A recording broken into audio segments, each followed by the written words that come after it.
A very warm good evening to everyone. So today, on the occasion of 132nd birth anniversary of Bharat Ratna Dr. B.R. Ambedkar, the History Enthusiasts Organization uh, is conducting an e-lecture on the topic Dr. Babasaheb Ambedkar's thoughts on religion and his critique of communalism. And today's our respected resource person is Miss Samiksha Farkate. She's assistant professor, Department of Political Science, Vivekananda College, Autonomous, Kolhapur, Maharashtra. Uh, uh, I warmly welcome you to the platform of History Enthusiast, ma'am. It's a privilege to have you on the platform of History Enthusiast. Thank you so much for being with us. Thank you so much for inviting. Thank you.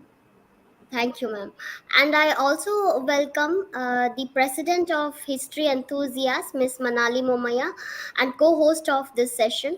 Uh, uh, it's a it really she always supports to conduct new initiatives, and it was her idea that to particularly call ma'am, and I also thank Dr. Siddharth Kattimani sir, because with help of Dr. Siddharth Kattimani sir, we were able to contact ma'am and invite her.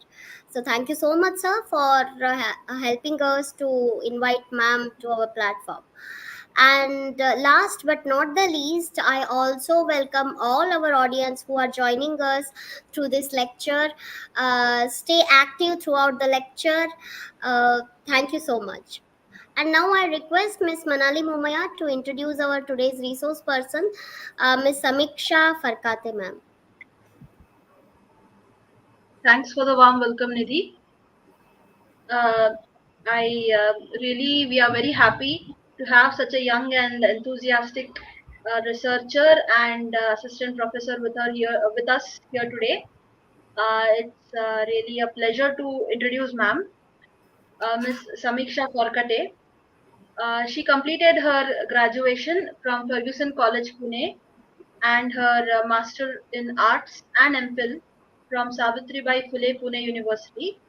The topic of her MPhil was theorist Sudipta Kaviraj's understanding of Indian state. A very interesting topic indeed.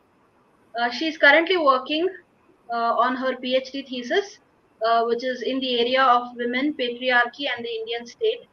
Another very interesting topic, something that really needs our attention in the particular in the present day. She has 6 years of teaching experience for graduation students. Currently, she is working as an assistant professor of political science in the Vivekananda College, Kolhapur. Ma'am, once again, on behalf of myself, Nidhi, and the History Enthusiast family, I welcome you on our platform, and I request you to begin with today's lecture. Thank you, Ms. Manali. Thank you, Nidhi Madam. I'm very pleased to be here, and I'm very grateful to the organization, to the group the History Enthusiasts, for inviting me.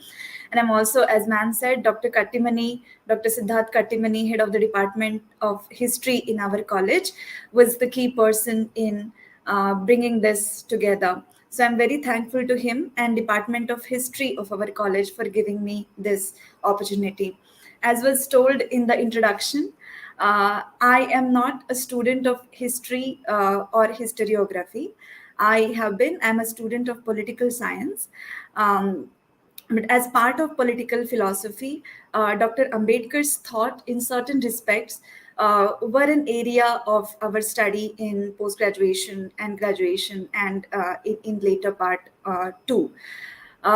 This particular topic that I wish to explore and speak on today, Dr. Babasaheb Ambedkar's ideas on thoughts on religion and his critique of communalism. Though we have studied Ambedkar as a political theorist, as a political thinker, we mainly focused on his ideas of democracy and a socialist state and the idea of and his critique of caste. So for me as a person, as a student, this also happens to be a new area within his thoughts on religion and communalism.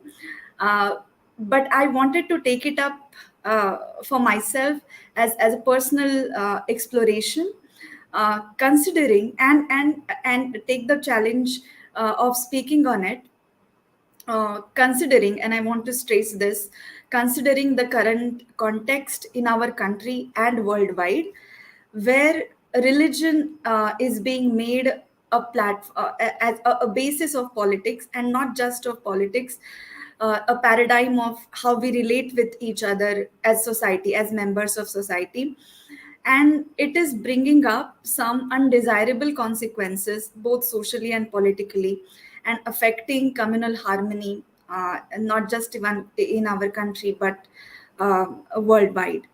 Uh, so in that context, I, as just a student of political science, I want to explore this topic, and I hope you would be considerate of my humble beginnings in this area, and understand if I inform me if I make any mistakes in reading and interpreting Dr. Ambedkar.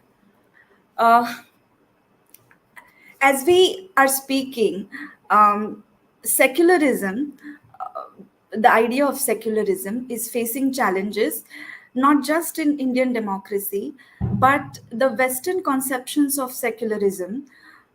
There are various conceptions in different countries of the West, of Europe, and in America, in North America.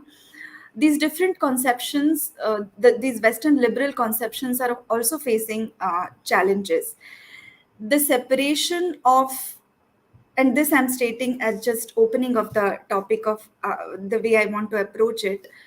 um, the separation between religion and state, and privatization of religion, and considering religion as a matter of private life, um, doesn't seem to be enough or sufficient in withholding the problems that it creates in our social and political life, and the hatred it has the potential to inspire towards each other.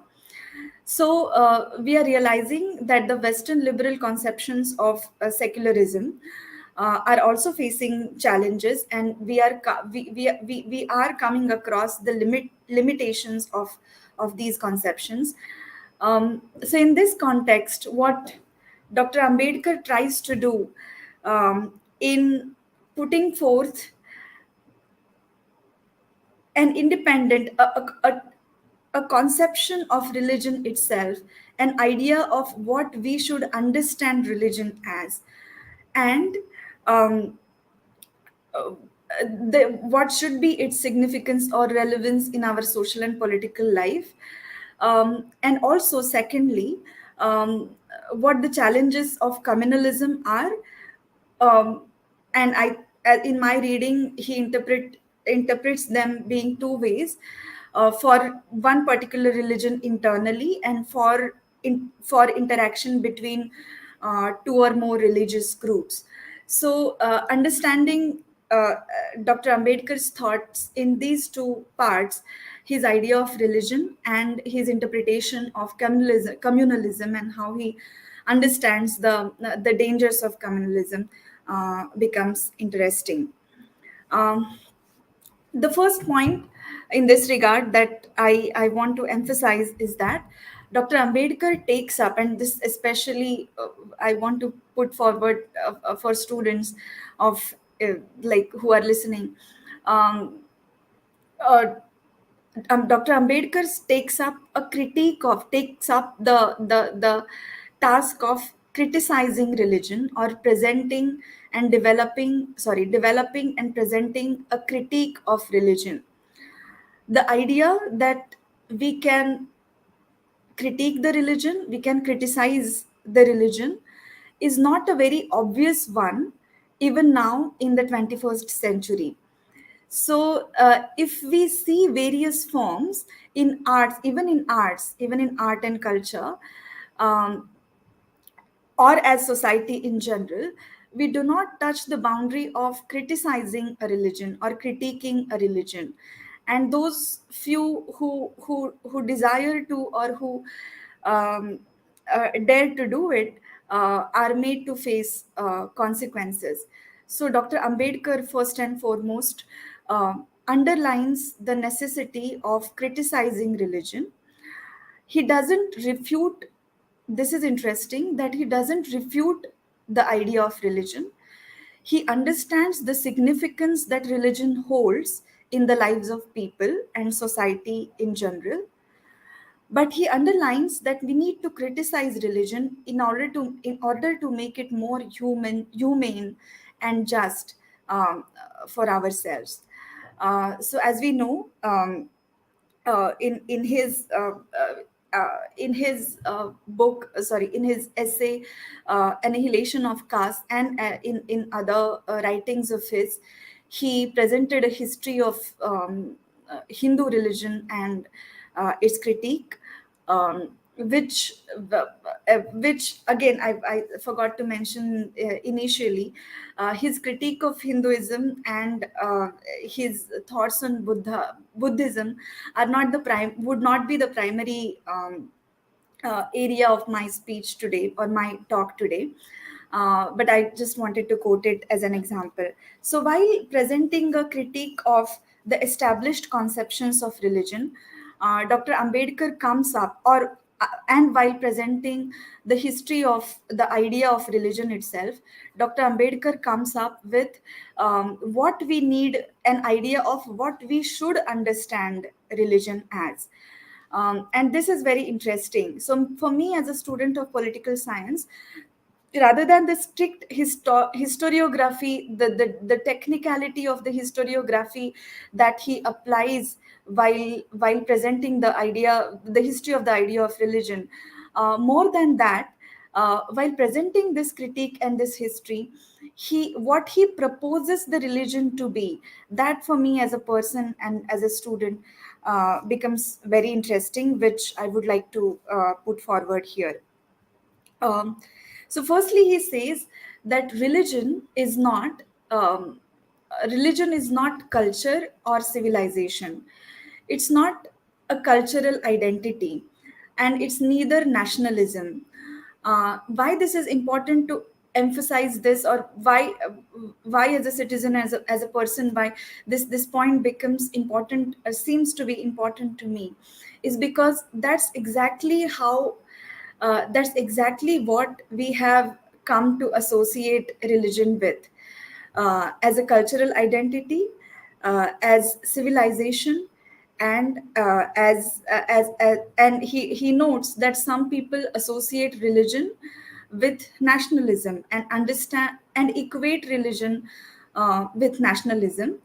And Dr. Ambedkar says that uh, when a particular religion is bent or is persecuting a large section of population that it claims to be part of that religion, that particular group of uh, believers cannot be called a nation, because in the concept of nation, according to him, the idea of persecution has no place. So if a particular religion is doing it, it doesn't qualify as the basis of nationalism. And here, of course, when his famous statement that he made to Gandhi, that Mr. Gandhi, Dalits do not have a nation, we do not have a nation, we can understand that statement in this context. So he underlines that religion is not culture. It's not certain cultural markers like language, our clothing, uh, this I'm saying what we understand on day-to-day basis culture as, the way our language, our food, our clothes, our practices, our traditions, they are not religion. um, these particular ideas got associated or got attached to the idea of religion, in flow of the development of this idea itself. um, the second point that he makes, that the idea of God in religion, which many religions today, many prominent religions, um, make a central concept, make the central idea in religion. And we all the main, sorry, not all the, but the prominent religions in world have some or the other form and idea of concept of God at the center of it. So Dr. Ambedkar reminds us that the origin of God in religion has extra religious origins. He says that this particular idea of God was inspired by, could be inspired by um, certain powerful men or kings in that particular community. um, it has uh, this worldly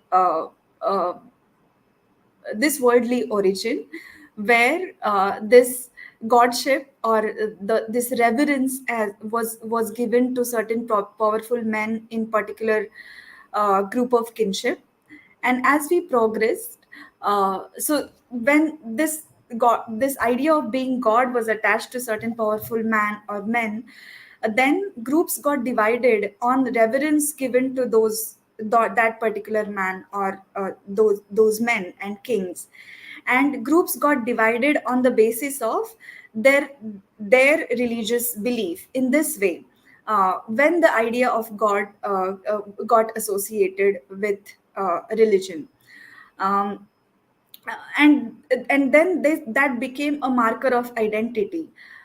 But the idea still was not transcendental.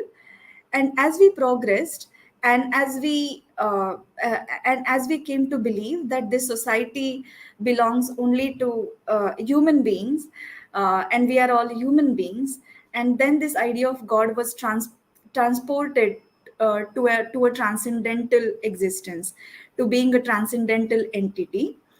Um, and then this particular relation between God being somebody higher than us, and we being the mortals on earth, having a transcendental connection with that God, got established and became a part of our idea of religion.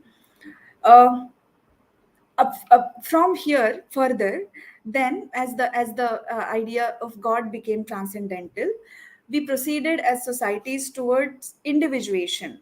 So when God became a transcendental figure, um, and this we see as for me as student of political science, while reading this, uh, this could be the idea of how we in modern times came to associated, especially in the West, with religion. And then this cleared the path for individuation of God, individuation of our association with God. When God became a transcendental figure, we each one, Dr. Ambedkar says, came to have that connection with God, or came to imagine that connection with God. And then religion became to be something about morality. So this journey from the origin of God as a powerful man in your kinship group, to being a transcendental figure, and being the source of your morality, someone who takes care of you or guides you. He charts that journey. Um, and when this individuation of religion happened, religion got dissociated from political society. And one particular nation came to possess, or came to have the potential in our imaginations and perception, to possess members or believers of different religions. Then the figure of God became universal, and believers of different religions could be members of one particular nation. Here, the dissociation of nation state, or as he says, political society, took place from the idea of religion. And we came to understand religion as a private matter. Uh, but his interpretation, Dr. Ambedkar's interpretation, of the implication of this particular development of privatization of religion is very curious and very interesting, and it throws a light on many of our struggles with secularism today. So this separation of political society from religion uh, uh, creates, Dr. Ambedkar says, different kinds of. He doesn't disparage it, but he presents an analysis of this particular situation, which is different from the regular Western, not regular, from the Western modern analysis that we have had access to generally.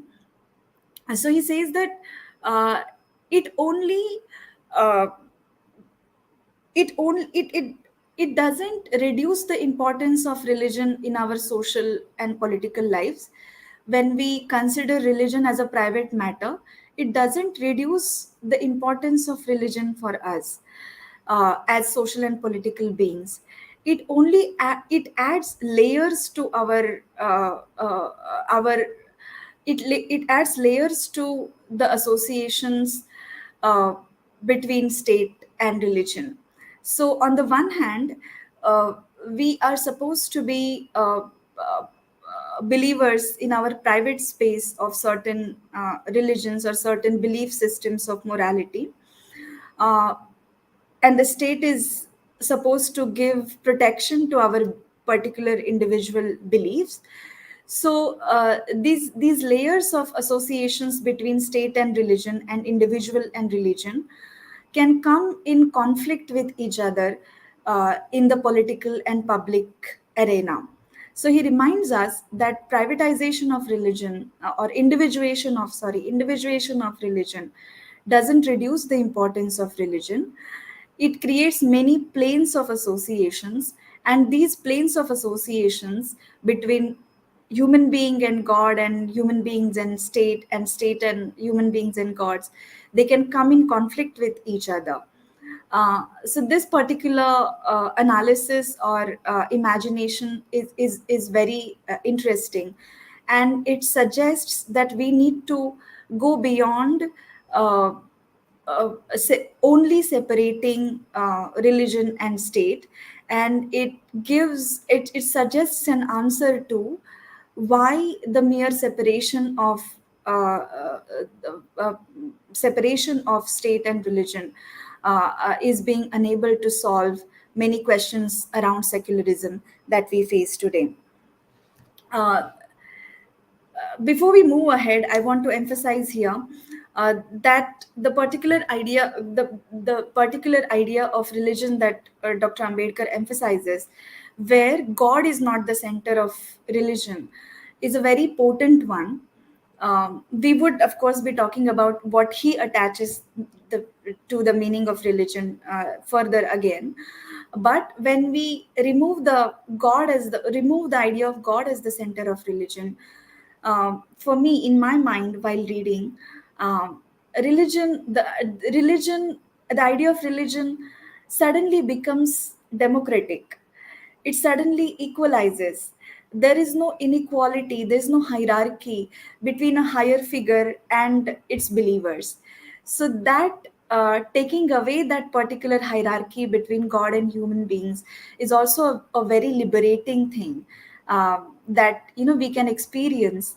And we are so used to having the idea of God as laypersons at the center of our religious belief. uh, this particular conception this particular claim that Dr. Ambedkar puts forward, that God, the origin of God is extra religious, is very potent and is very liberating. Um, Secondly, he also says that Atman, or some eternal soul, is also not the center of religion. Some bigger soul, or some the idea of Atman that we have is again not the basis of religion. Then what is religion? Sorry, I forgot to mention earlier, and this is important, so I'll just take a detour and mention this, that he says that the history of religion has been history of revolutions. and the foregrounding of science, or has not had that big an effect that the innovation of the idea this that the innovation of the idea of god has had. He says that invention of the idea of god, and then secondly association of morality with religion, has been two major revolutions in the history of idea of religion. um, so Atman is also not the center of religion. Then what it is? So he says that for Dr. Ambedkar, he points out that in the primitive uh, period, that is before the ancient period, in the primitive period, religion was merely about the exigencies, the day-to-day difficulties that human beings faced. It was about life, death.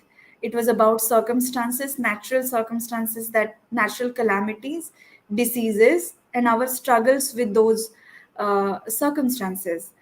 And all these nature figures that were ascribed the status of gods, or the status of being higher something, uh, they are all, he reminds us that they are all amoral forces. They are not moral forces. So morality in the primitive period was also dissociated from religion. Morality was about how we behave with each other, and religion was about the day to day exigencies of our life. Um, so, the next step that happened was associating religion with morality. Dr. Ambedkar himself further says, as we'll be seeing, that he believed that religion is about morality and morality is religion. But the concept of morality that Dr. Ambedkar puts forward is very different from the framework of morality that we usually associate with religion. We take morality to mean, in the religious terms, to be a set of rules which we are supposed to follow, certain do's and don'ts. So they got associated with religion at particular point in history, and that was also a disaster for the idea of religion itself, according to him. Um, so he says, as in the primitive period, uh, religion was about our day to day life, our day to day struggles, and this particular idea has gotten encapsulated, or has gotten in the idea, in the way Dr. Ambedkar sees Buddhism. So his affinity towards Buddhism, what it indicates, uh, it it goes close to what he understands as idea of religion itself. So he says that religion is about, or it should be about, um, here and now.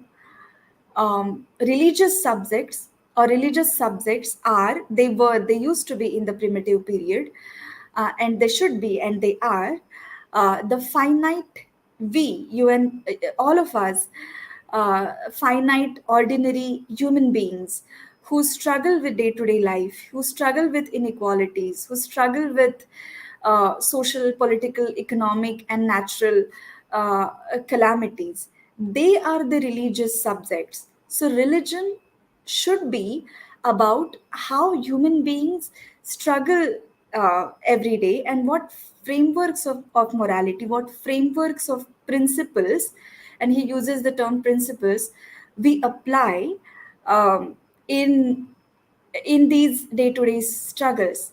So I particularly got enchanted with, or got struck with what he's saying here, that he says that it shouldn't be some external rules given to us. It shouldn't be about god.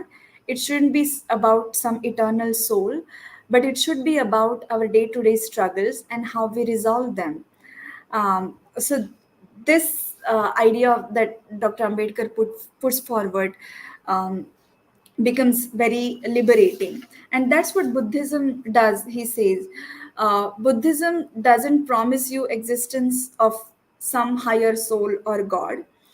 It talks about suffering.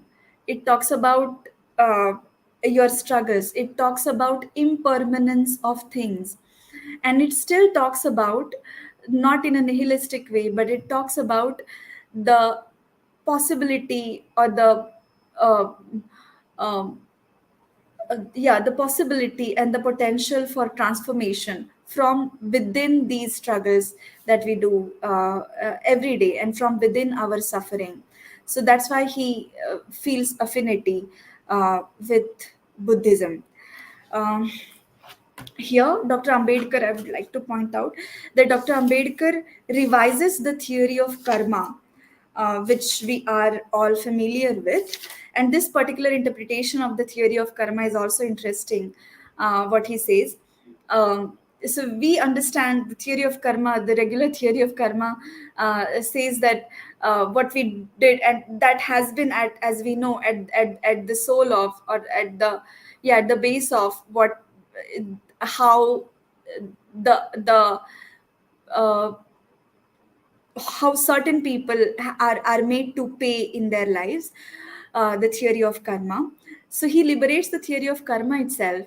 So the theory of karma says that what we did in the previous lives, we have to pay for it in this life and eternally, or in the lives to come, and hence we have to make peace with the conditions that we have. So Dr. Ambedkar says that karma is essentially, he says that every action has a consequence, and that consequence is not just for the individual but for the collective. So in my reading, and it is here and now, it is in this life itself, and it's not some abstract consequence, it's a real, this worldly consequence, not just for the individual but for the collective. So he uses the theory of karma to indicate us, or to push us towards associating karma, or towards associating religion with the principle of responsible action. We should be acting responsibly, each individually, because our actions have consequences not just for us individually but for the collective itself. And hence he associates the idea of, comes to associate the idea of religion with responsible action based on certain principle. um, I would like to summarize here my understanding. He says that religion shouldn't be about certain rules, external rules. It should be about principles.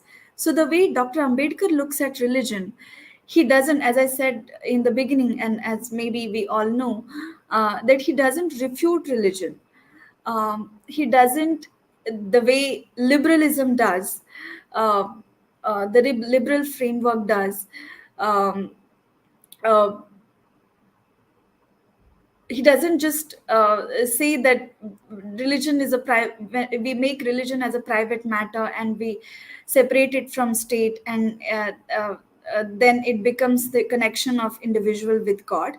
Neither, like Marxism, he says that religion is the opium, and uh, it actually uh, um, intoxicates people and makes them unable to see their exploitation.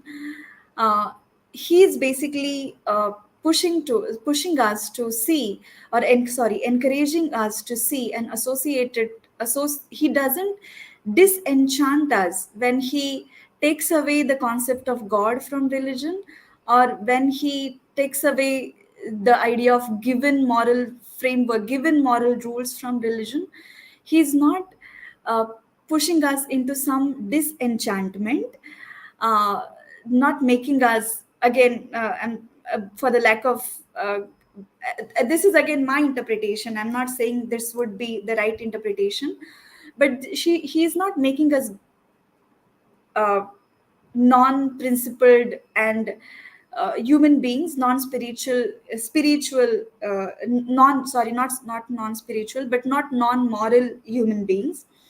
So he says that the religion should basically should be about morality. He says knowledge is nothing without Shila, and Shila or principles should be, sorry, morality as Shila should be understood in terms of principles, not in terms of rules. So, principles produce responsible freedom and creativity. A true religion is a religion of principles. A religious act is a responsible act.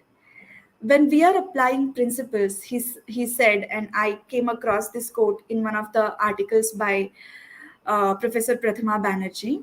He says that a responsible action can be a non-correct action. Again, I'm not quoting, but from what I remember, a responsible action can be a non-correct action. An action based on principles can be an incorrect action, but it is a responsible action. It's a responsible act, and that is more important. So this particular idea of religion that Ambedkar is trying to convey to us expects us to become more conscious and more responsible human beings, uh, beings in search of principles of morality that we feel akin to and we can take responsibility for. So this idea becomes very liberating. Another thing that's important is that Dr. Ambedkar moves away from uh, the Kantian idea, or I would use the term because I'm more familiar with the modern Western idea of religion also, where where morality is understood as only as only as only rational judgment. uh, so for him, principles or morality is not just about crude reason, crude rationality, uh, devoid of any sanctity. So Dr. Ambedkar's idea of religion still attaches some sanctity to it. And secondly, Dr. Ambedkar's idea of religion is also not of civil religion. We as students of political science were introduced to how Machiavelli, the who is called the first modern thinker, saw at the concept of religion or looked at the concept of religion. So for Dr. Ambedkar, religion is not supposed to be an instrument also, an instrument for civil discipline, an instrument of for the constitutional norms that we are supposed to follow. It is something more organic and innate. Uh, and this is something very striking for me. Uh, it's not a civil religion. So as Rousseau also said that um, we are all born free and equal, and religion uh, helps to in civil society, it helps us to abide by those principles of natural justice. But Dr. Ambedkar is aware of the fact that we are not born free and equal. We have the responsibility of creating a society that is of equal individuals. We are born in a very unequal world, and we are neither free as individuals. So religion, um,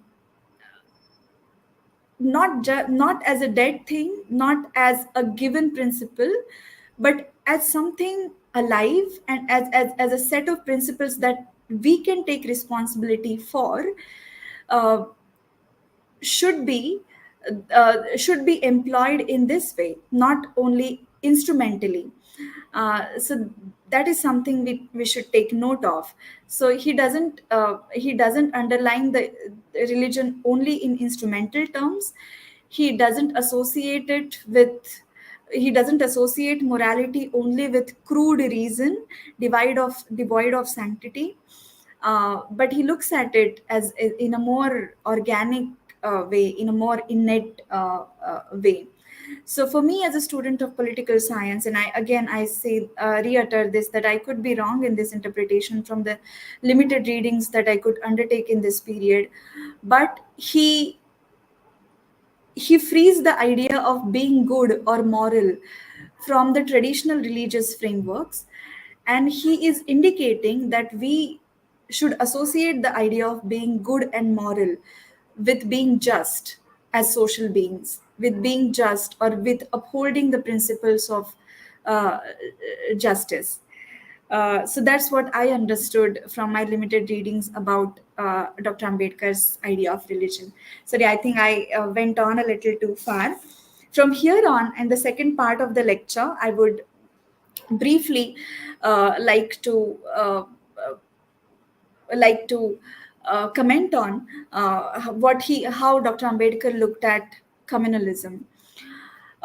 Firstly, Dr. Ambedkar has commented on very intriguingly on the idea of majority and minority in the democratic setup. He finds the idea of majority. He points out to us, for those who, especially now we have come to associate democracy with majority rule a lot and more so every day. So majority is seen now. We use the term mandate, and those who have the mandate have the almost, we are seen to have the license to do anything, and those in minority in political or cultural terms are supposed to be subjected to majority rule. So Dr. Ambedkar points out the limitations of the idea of majority itself. He says that majority rule is not supposed to be a holy command. It's not supposed to be a holy command in the idea of democracy. It's supposed to be a rule that is tolerated. It's a rule that is tolerated. It's only tolerated. It's not a license or a holy command. And he says the idea of majority becomes more problematic in in a country like India, especially India, where majorities are born, and hence they are not made, they are not shaped, they are supposed to be shaped around issues when we think in terms of democracy. But in a country like India, where people belonging to a particular religion or cultural setup are exceedingly more in number. He says that majorities are born, and these are permanent majorities. So the idea of majority rule becomes more problematic in Indian setting. So this we needs to be this his views on the limitations of majority rule are very important for us to take into account today in today's context. The second thing he does is that uh, he associates he interprets the idea of minority, the concept of minority, not in religious or cultural terms, but in juridico-constitutional terms. In juridico-constitutional terms. So when he presented this to the Constituent Assembly, states and minorities, the proposition was, and he has reiterated it at other places also. Scheduled castes and scheduled tribes should also be considered, and they are part of minority in India.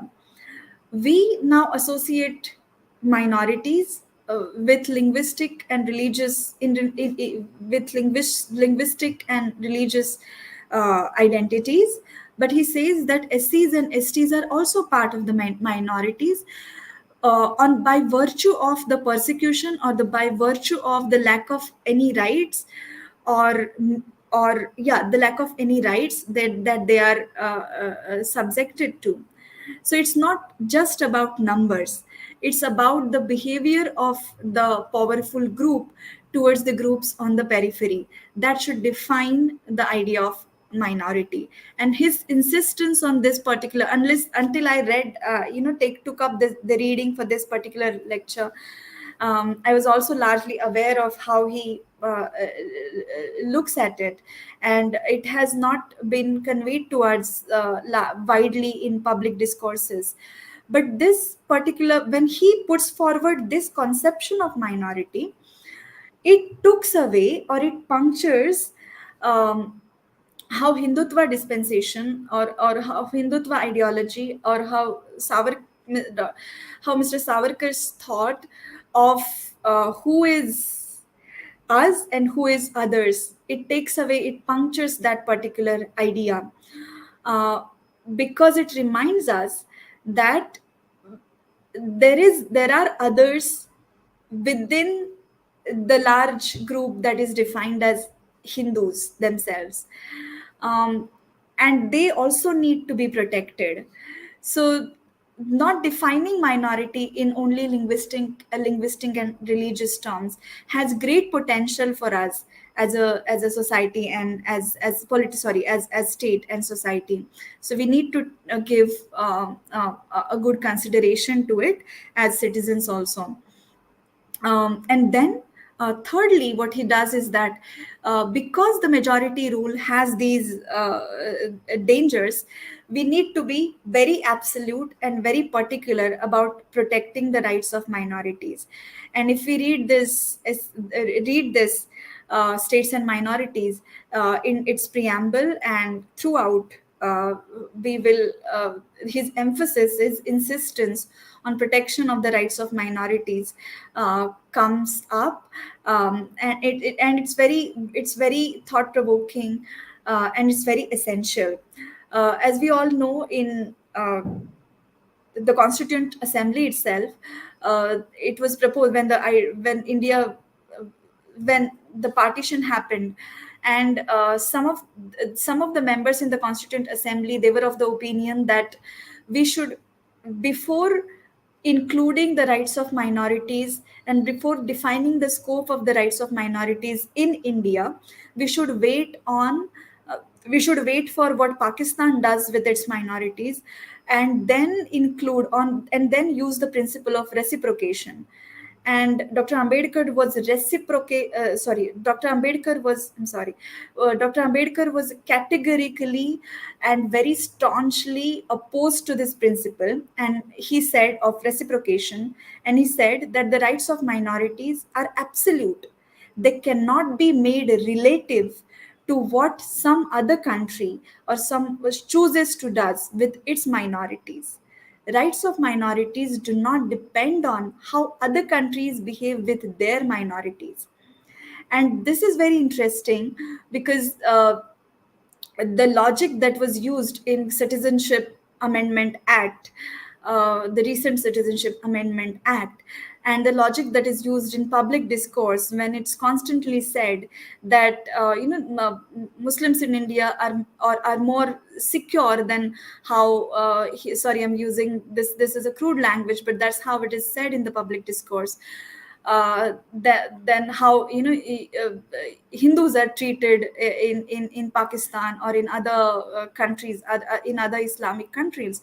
So this does not have anything to do with how the foundational figures of this country looked at the concept of minority rights, and more especially Dr. Ambedkar, and we need to be aware of it. The another thing that I wanted to focus is about numbers, about the sorry about the numbers of majority and minority. Uh, as we said, because it's uh, uh, because this permanent, the qualification of being a permanent majority, if it is evoked, can help a communal party. It is constantly evoked, and hence the obsession, and this explains the obsession that is with for some parties and for some groups, that is with the numbers of minorities and the rising numbers of minorities.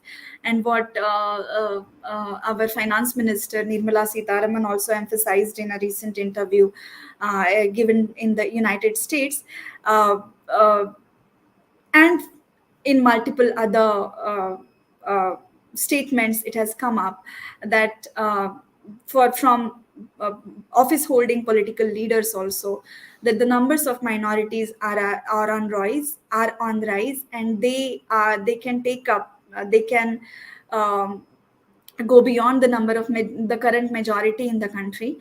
So when we look at what Ambedkar talks about permanent majority, we can understand the fear and anxiety associated with it. When we are not ready to do politics based on issues, when not ready to do politics based on principles of social justice and economic justice and growth, we can feel anxious about numbers, the relative numbers of majorities and minorities. So it helps us understand that obsession and anxiety that I wanted to focus. Um, and coming to communalism, Dr. Ambedkar said that the idea of the Hindu Raj, he categorically says this, the idea of majority Raj, or the idea of political authority being based on a particular religion is very dangerous for India.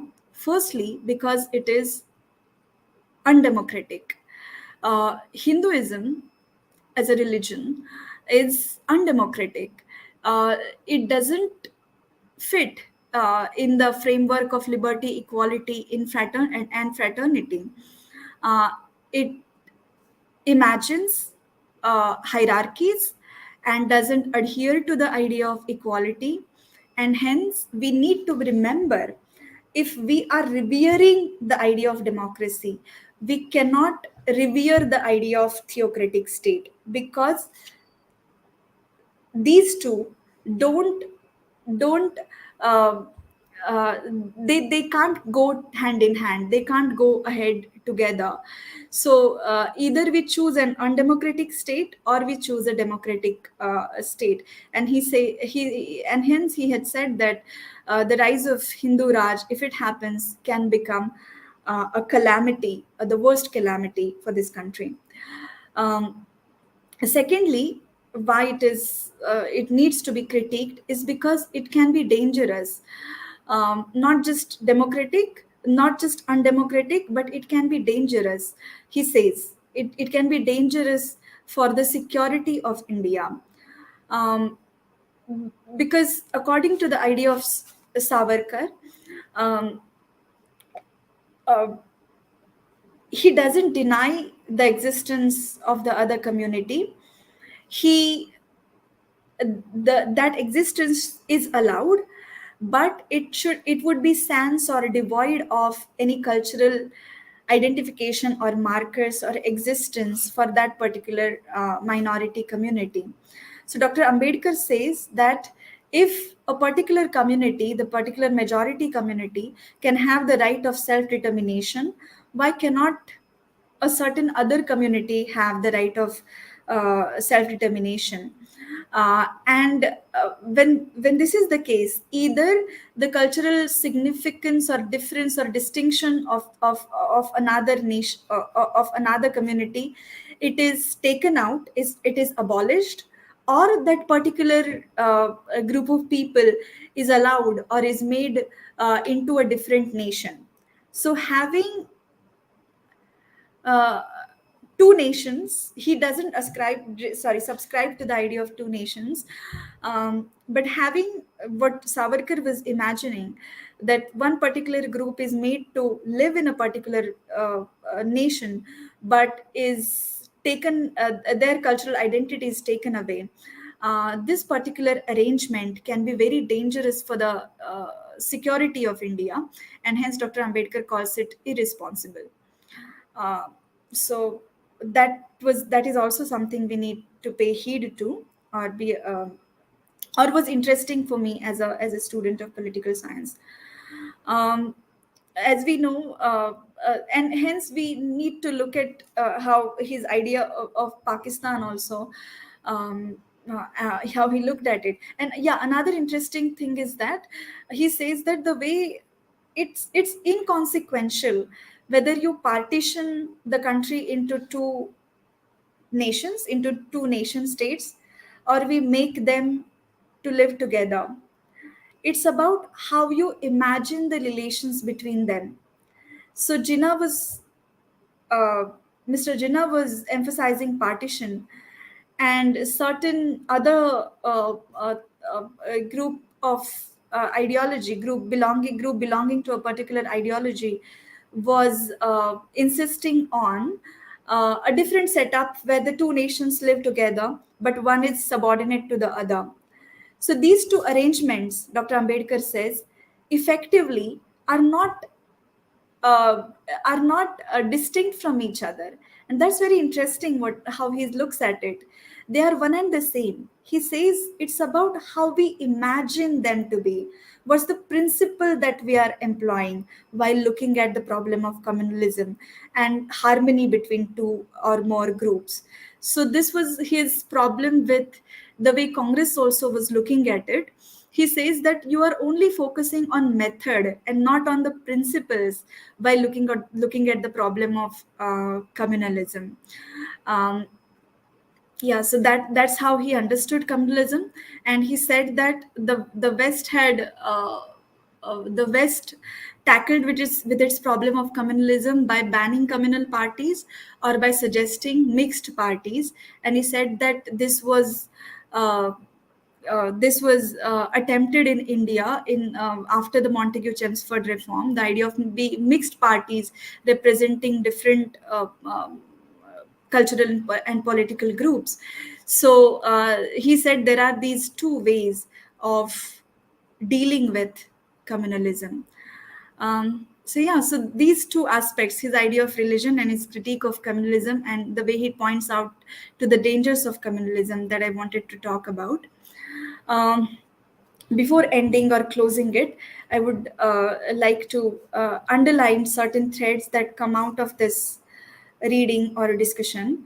The idea of communalism, or the points that were important for me as a student, the idea of communalism is not just about how two communities deal with each other, how much they love or hate each other.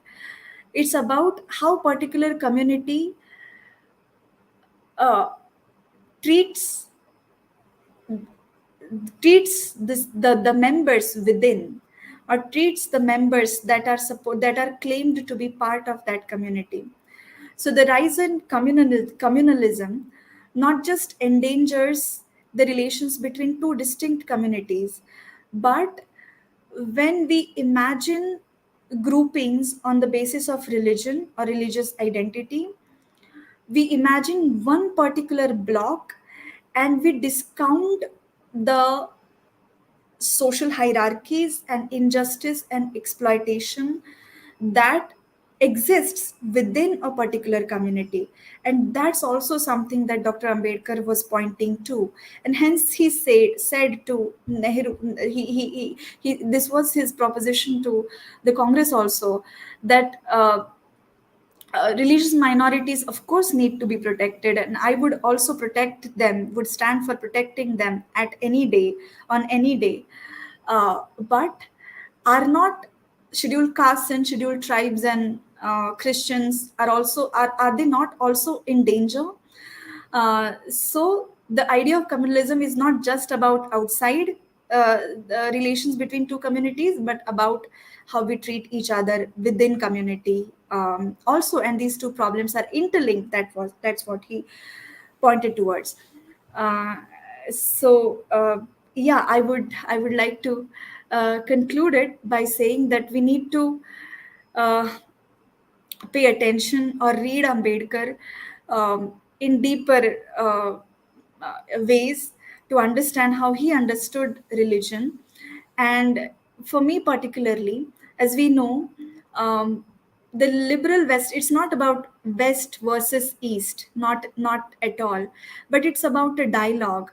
The particular conditions in India, they required a very innovative, a very creative approach towards answers to our social problems. And hence the theories that came up from either Dr. Ambedkar or Gandhi or other major political thinkers of that period, they are not in the mold of the given answers in the West. They actually point to the limits of those answers. For example, in the way Ambedkar approaches communalism, also he's practical, but he's also pointing out the limits of liberal, because he says that why Pakistan, we would benefit from having a not benefit, but why different Pakistan, because uh, the liberal Western mold, uh, modern mold, makes us, sorry, teaches us to think in terms of parts, teaches us to think in terms of dichotomies. So it's not about Hindu versus Muslim, it's not about one community versus the other, it's about the way we imagine things. And he points to the limits of those imaginations and tries to find answers to those limits. So we need to understand the subtleties and complexities in the thought of these thinkers. So thank you. That's what I would like to say. Thank you so much, the history enthusiast, for giving me this opportunity. I hope I was able to convey at least some of the points that I intended.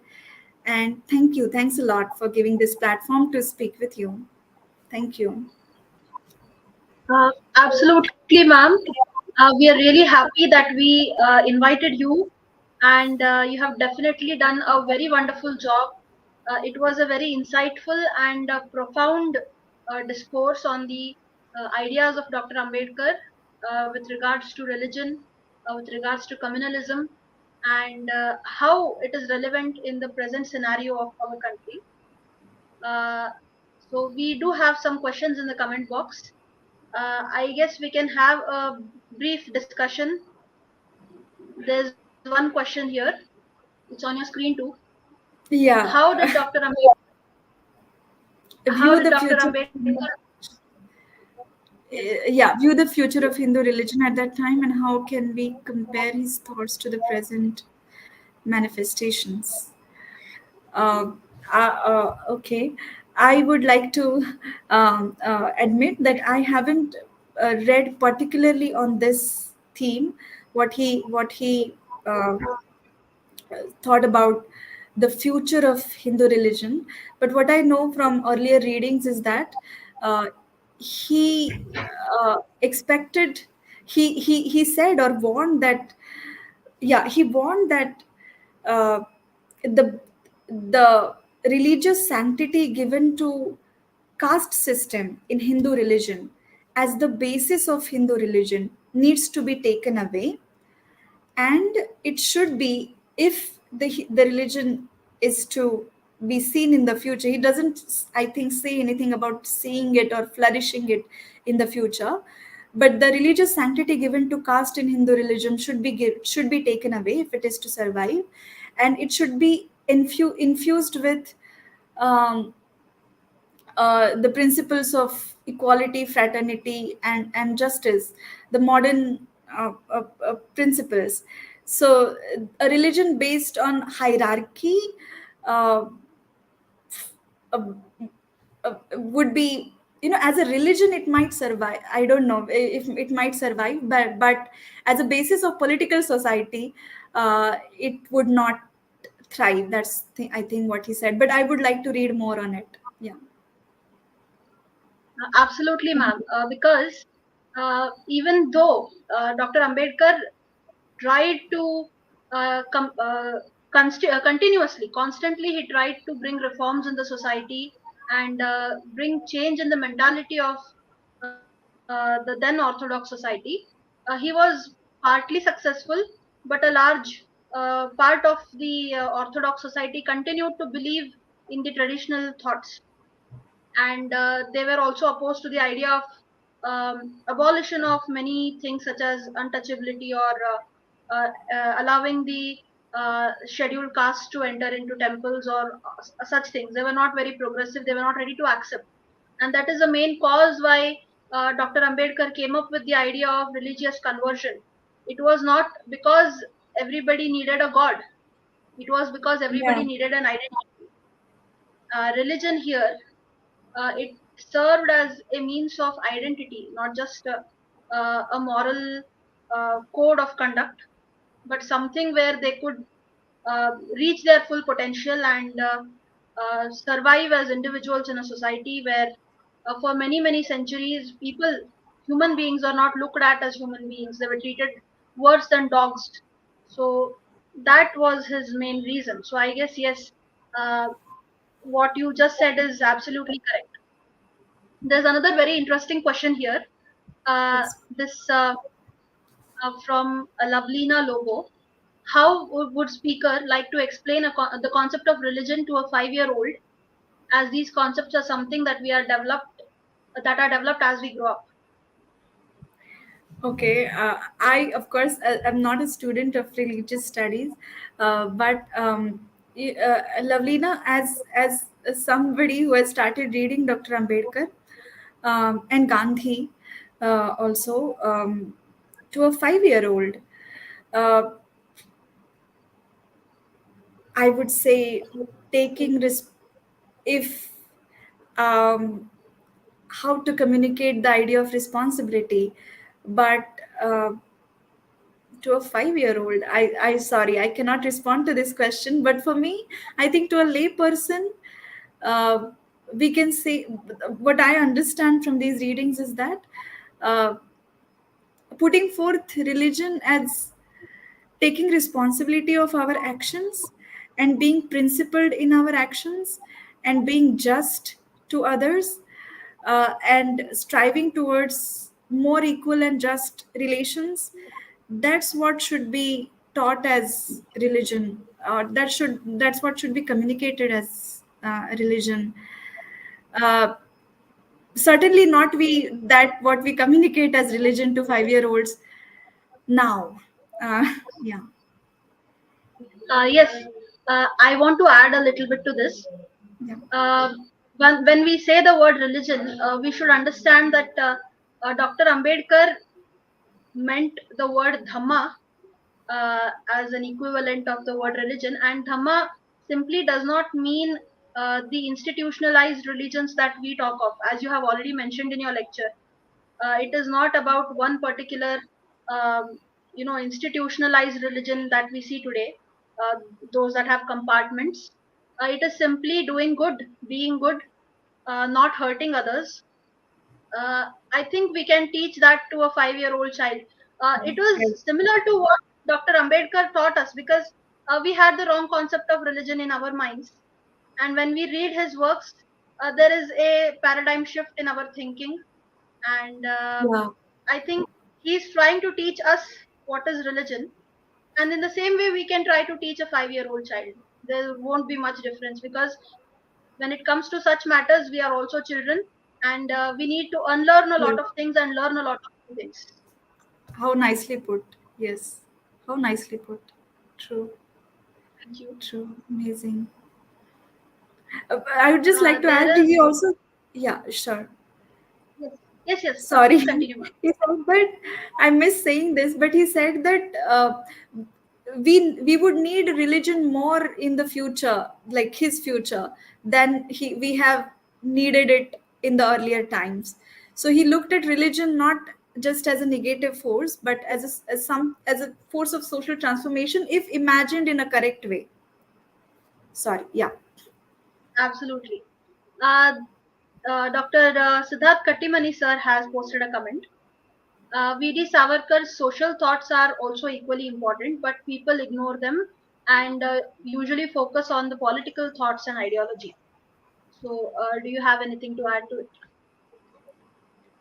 Um, what I have read, again humbly, uh, I have only read Hindutva by Mr. V.D. Savarkar, and from what I understood as in Hindutva, his social philosophy, again the way I interpreted it, um, it focuses on the agency of men, and there was very little mention of, when he talks of history also, very mention little little, sorry, mention of women as subjects in the sense as agents, or as somebody doing something.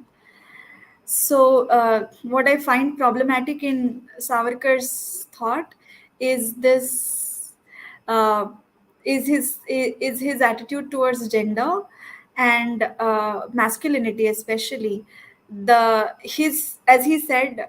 Again, I would like to say I would like to read more on Mr. Savarkar, but I find his emphasis on masculinity a little problematic.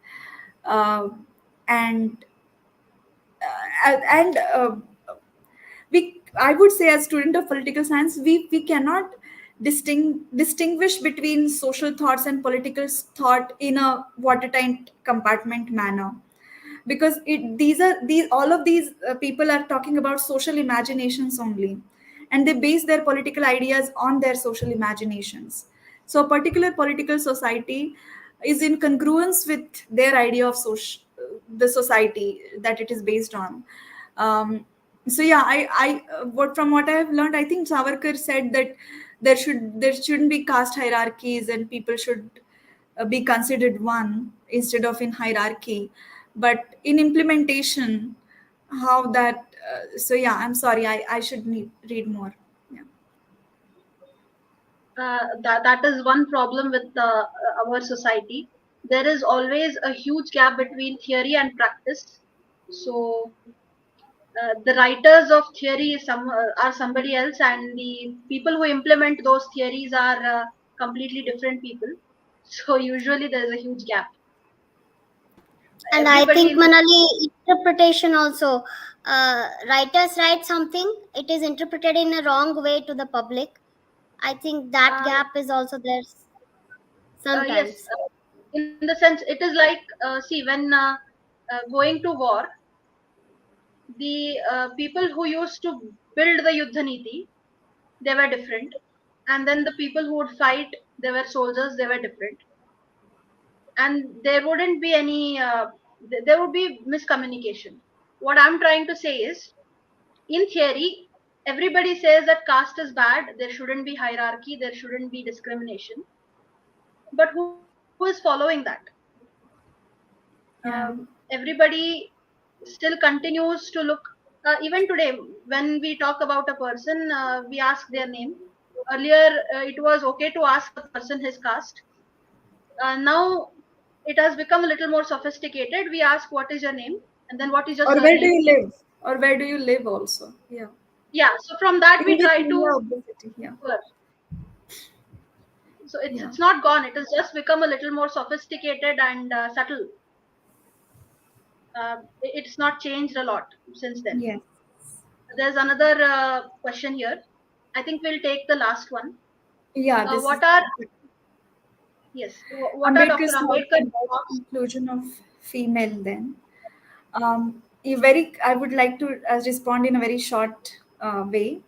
Uh, as for me, as a reader of his thought, or from what I've heard, uh, women are at the center, and women and their liberation is at the center or core of his political philosophy and his idea of justice. So the way he interprets caste system also and its genesis, the caste was raised by limiting women and limiting the freedom of sexuality for women, not just freedom of sexuality, but these different restraints that were put on women, they were with view of creating a caste system.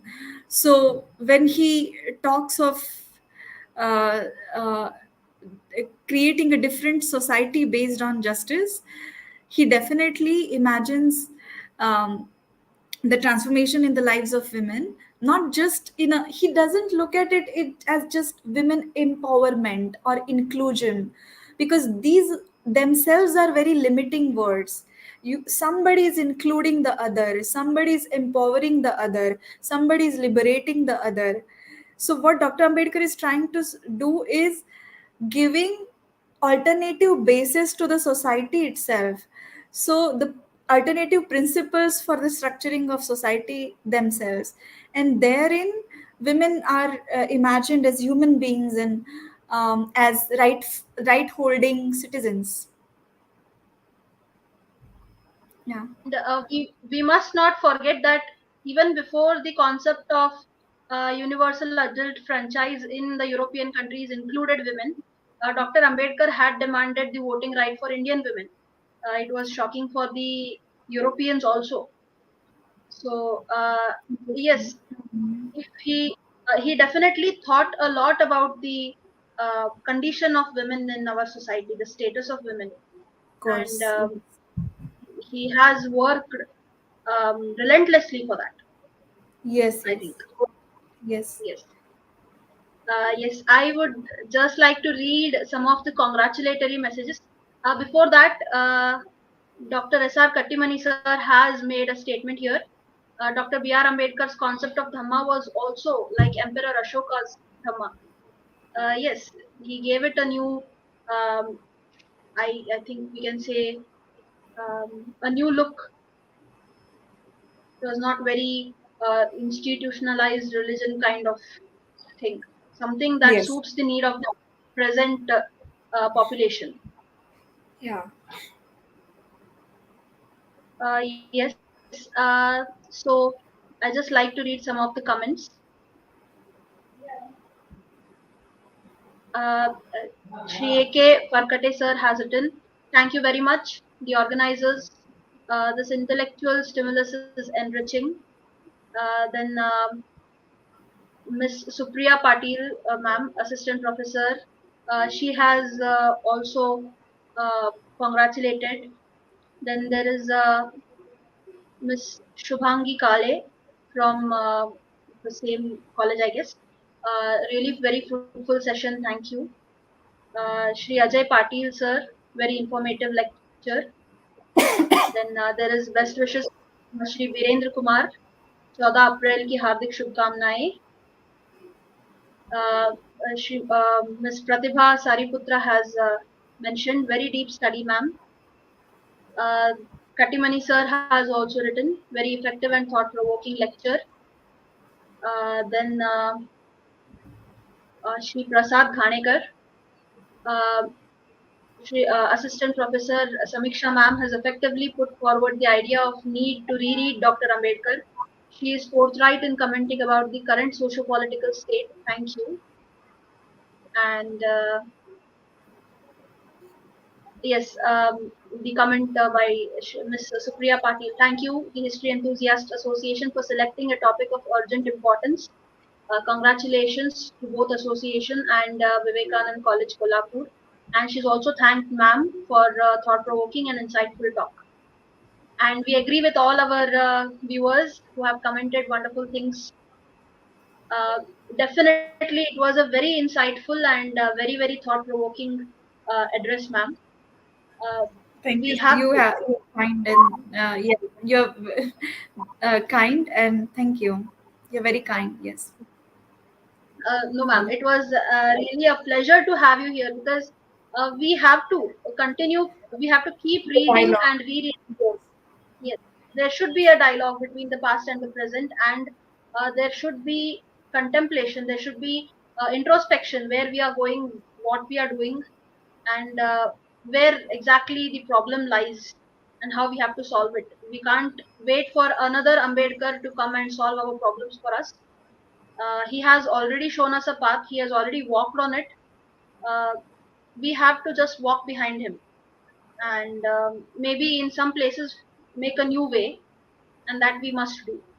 So I really, we have learned a lot, ma'am, from you today.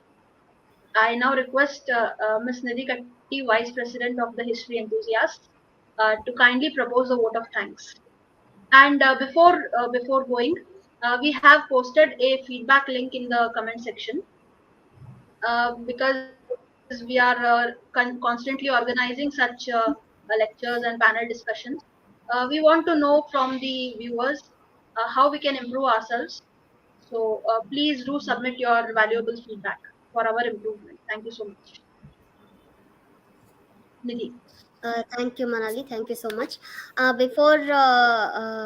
Before taking the vote of thanks, I request the new participants who have joined the history enthusiast for the first time. Please subscribe to our YouTube channel. You can visit our Instagram and Facebook pages too. Uh, it was really a very informative and great lecture, ma'am. Uh, it gave lot of new insights to us. Just give me a minute, ma'am.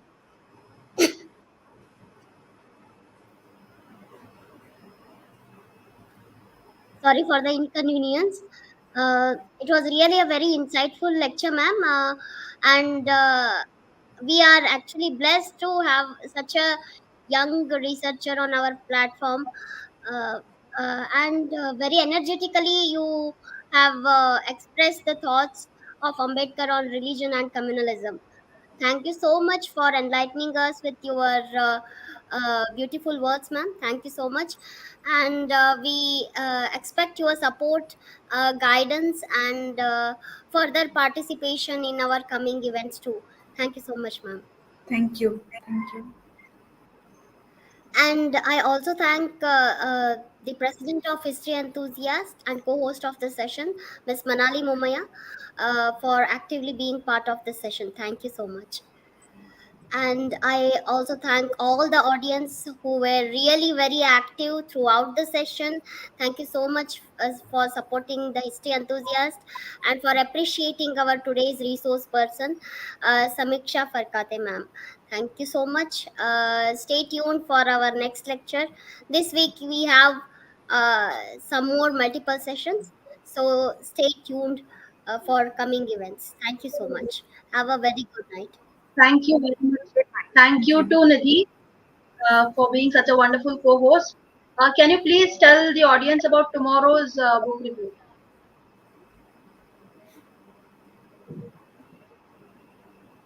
You're on mute. Or should I say?